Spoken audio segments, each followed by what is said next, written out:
Good evening प्यारे विद्यार्थियों। आज जो है ना प्यारे बच्चों, मैं कक्षा 5 की जो पर्यावरण की पाठ्य पुस्तिका है हमारी दुनिया, और उसी से संबंधित एक टॉपिक है शुक्रिया रामू। रामू को क्या बोला जा रहा है? शुक्रिया। तो शुक्रिया का तात्पर्य क्या होता है बच्चों? धन्यवाद। तो किसे धन्यवाद दिया जा रहा है? रामू को। किसको? रामू को। राधिका की एक अच्छी आदत सभी को मदद के बदले शुक्रिया कहने की मुझे बड़ा ही प्रभावित करती है।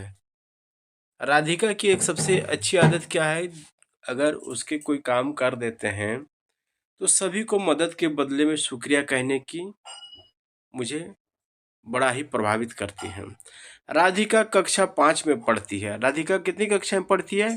क्लास 5 स्टैंडर्ड में पढ़ती है। ठीक जिस तरह से बच्चों आप कक्षा 5 में पढ़ते हैं, राधिका नाम की बच्ची भी कक्षा 5 में पढ़ती है। माँ जब उसे स्कूल के लिए तैयार करती और वाटर बोतल में पानी देती तो बदले में राधिका माँ को शुक्रिया कहती। जैसे जनरली बच्चे क्या होता है, आप विद्यालय आते हैं तो आपको भी मम्मी पापा तैयार करते हैं। तो राधिका को जब स्कूल के लिए तैयार किया जाता तो राधिका वाटर बोतल पानी टिफिन वगैरह जब पैक कर देती मम्मी, तो बदले में राधिका माँ को शुक्रिया कहती। माँ का चेहरा मुस्कुराहट से खिल उठता। तो राधिका के मुंह से शुक्रिया की बातें सुन करके उसके माँ का चेहरा जो है ना एकदम मुस्कान से खिल उठता है। विद्यालय में यदि कोई सहपाठी उसकी पढ़ाई में मदद करता तो भी राधिका शुक्रिया कहती। अगर उसके क्लासमेट या सहपाठी साथ पढ़ने वाला राधिका के किसी टास्क को बनाने में, चाहे गणित हो, पर्यावरण हो, अंग्रेजी हो, चाहे हिंदी हो, कोई अगर उसको बदले में कोई हेल्प किया तो अपने कक्षा के जो साथी होते हैं, सहपाठी होते हैं, उसे भी शुक्रिया कहती। इस कारण उसके सहपाठी उसकी मदद के लिए सदा तैयार रहते हैं, और जिस कारण से राधिका जो है ना अपने सभी मित्रों के बीच जो है ना पॉपुलर, एक लोकप्रिय रहती है ना, और सभी उसकी मदद के लिए तैयार रहते हैं। उसके अच्छे जो अनुशासन, बिहेवियर, ठीक है, ये गुड कंडक्ट जो होती है, उससे वो सभी इफेक्टेड रहते हैं। एक दिन सुबह सुबह पिताजी ने राधिका से रामू को शुक्रिया रामू कहते सुना। एक दिन क्या बोल रहा, पिताजी ने राधिका से रामू को शुक्रिया कहते सुना। पिताजी ने राधिका से रामू को शुक्रिया कहते सुना। उन्हें बड़ा आश्चर्य हुआ। रामू सुबह उनके घर के कचरे को उठाने आता है। रामू क्या काम करता है? सुबह उनके घर के कचरे को उठाने आता है।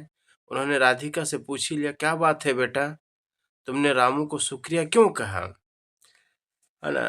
तो पापा जो है उनके उनसे पूछ लिया राधिका से कि रामू को आपने शुक्रिया क्यों कहा?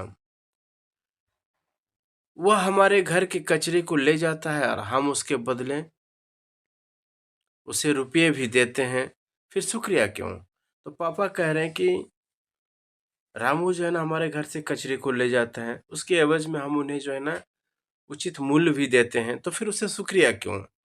राधिका मुस्कुराते हुए बोली, पिताजी हमारी शिक्षिका कहती हैं रामू जो काम करता है वह बहुत ही महत्वपूर्ण कार्य है। तो राधिका क्या कहती है कि हमारे स्कूल के टीचर्स वगैरह, शिक्षक वगैरह बताते हैं कि रामू जो काम करता है वो सबसे महत्वपूर्ण कार्य है। इससे हमारा घर तो साफ रहता ही है, साथ ही साथ हमारा आसपास भी साफ सुथरा रहता है। देखिए, साफ सफाई से हमारे घर की तो सफाई होती है, साथ ही साथ हमारे अड़ोस पड़ोस, इधर गिधर, सराउंडिंग चारों ओर जो है ना साफ सुथरा रहता है। सोचिए, यदि यह काम कोई नहीं करे तो हमारे लिए कितनी मुश्किल होगी। तो राधिका पापा को कहते हैं कि ये काम अगर आज रामू कर रहा है, अगर कोई भी व्यक्ति ना करे तो हमें कितनी परेशानियां या मुसीबतों का सामना करना पड़ेगी। रामू हमारी सहायता करता है इसीलिए वो शुक्रिया के काबिल है। रामू हमारे हेल्प करता है इसलिए वो शुक्रिया के काबिल है। पिताजी, आप रामू को किसी स्कूल में दाखिला करा दें तो मैं आपको भी बहुत शुक्रिया कहूंगी, और बदले में पापा से आग्रह रखता है कि पापा आप रामू को जो है ना किसी स्कूल में दाखिला करा दीजिए, तो बदले में मैं भी आपको शुक्रिया कहूँगी। कल्पना करो अगर कोई भी यह काम ना करे तो क्या होगा? यदि 1 हफ्ते तक कोई भी तुम्हारे स्कूल या घर के आस-पास फैला कूड़ा-कचरा साफ ना करे तो क्या होगा? तो प्यारे बच्चों, अगर हम जहाँ रहते हैं हमारे इर्द-गिर्द चारों ओर अगर साफ-सफाई करने वाले कोई अगर नहीं रहे तो हमारे साथ क्या होगा? पहली बात तो पूरे चारों ओर के वातावरण क्या हो जाएगा? गंदी हो जाएगी। साथ ही साथ एक बदबू महकने लगेगा। इससे क्या होगा? हमारा स्वच्छ वातावरण नष्ट हो जाएगा और साथ ही साथ हमें शुद्ध प्राणवायु भी नहीं मिलेगा, ठीक है? और साथ ही साथ एक बदबूदार गंदगी के साथ जीवन जीने के लिए हम सभी मजबूर हो जाएँगे। ठीक है प्यारे बच्चों, तो ये इम्पोर्टेंस है क्या हमारा स्वास्थ्य से संबंधित है और शुक्रिया रामू को लेकर के कंटेंट को बनाया गया है। अब आगे नेक्स्ट टॉपिक में और किन-किन बातों का ज़िक्र यहाँ होगी, उसके लिए फिर आगे चल कर के पढ़ेंगे। थैंक यू बच्चे, बेस्ट ऑफ लक एवरीवन।